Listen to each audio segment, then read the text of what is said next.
महोदय, मैं यहाँ इस मामले के ब्यौरे में नहीं जाना चाहती, लेकिन ऐसे सभी संभव उपाय किए जा रहे हैं कि यह काम कुशलता से हो और इसके लिए सबसे अधिक योग्य व्यक्ति उपलब्ध हो।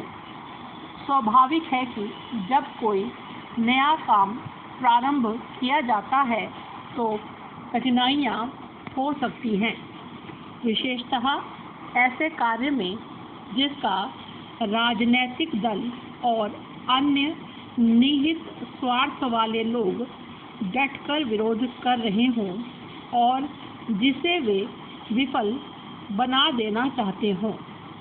इन सब बातों का कुछ प्रभाव तो हो सकता है, लेकिन इस कारण से यह उपाय करने से कोई सहायता नहीं मिलेगी। ऐसे लोगों में से कुछ की कार्रवाइयों के बारे में अतीत का अनुभव अच्छा नहीं है और कुशलता, ईमानदारी आदि के लिए काफ़ी गुंजाइश दिखती रही है। हमारे सभी संसद सदस्यों और अन्य लोगों को यह बताना चाहिए कि कठिनाइयों का स्वरूप क्या हो सकता है, अकुशलता कैसे पैदा होती है और इन सब बातों को कैसे कम या दूर किया जा सकता है। रोजगार का प्रश्न बड़ा पेचीदा है। मैं यहाँ पूरी तरह से इस प्रश्न को नहीं उठाना चाहूँगी, लेकिन प्रायः यह अनुभव किया जाता है कि हमने जो विशेष कार्यक्रम बनाए हैं वे सफल नहीं हुए हैं। लेकिन यह सोचना सही नहीं है, जब कोई कार्यक्रम शुरू किया जाता है तो उसे गति पकड़ने में कुछ समय लग ही जाता है। उसका परिणाम कुछ समय बाद ही दिखाई दे सकता है। हमने इन कार्यक्रमों की घोषणा काफ़ी पहले की थी।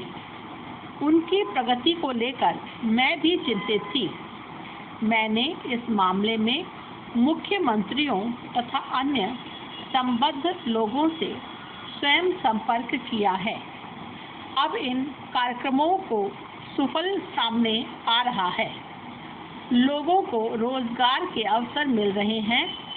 हमने यह ना तो कहा था, ना सोचा था कि इनसे बेरोजगारी की समस्या पूरी तरह हल हो जाएगी।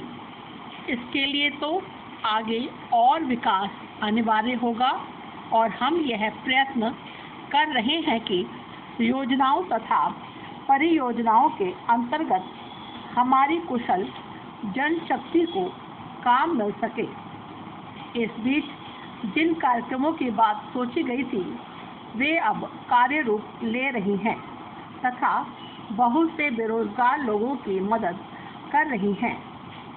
यह भी कहा गया है, अध्यक्ष महोदय, कि पिछले 10 वर्षों में इस्पात कारखानों का उत्पादन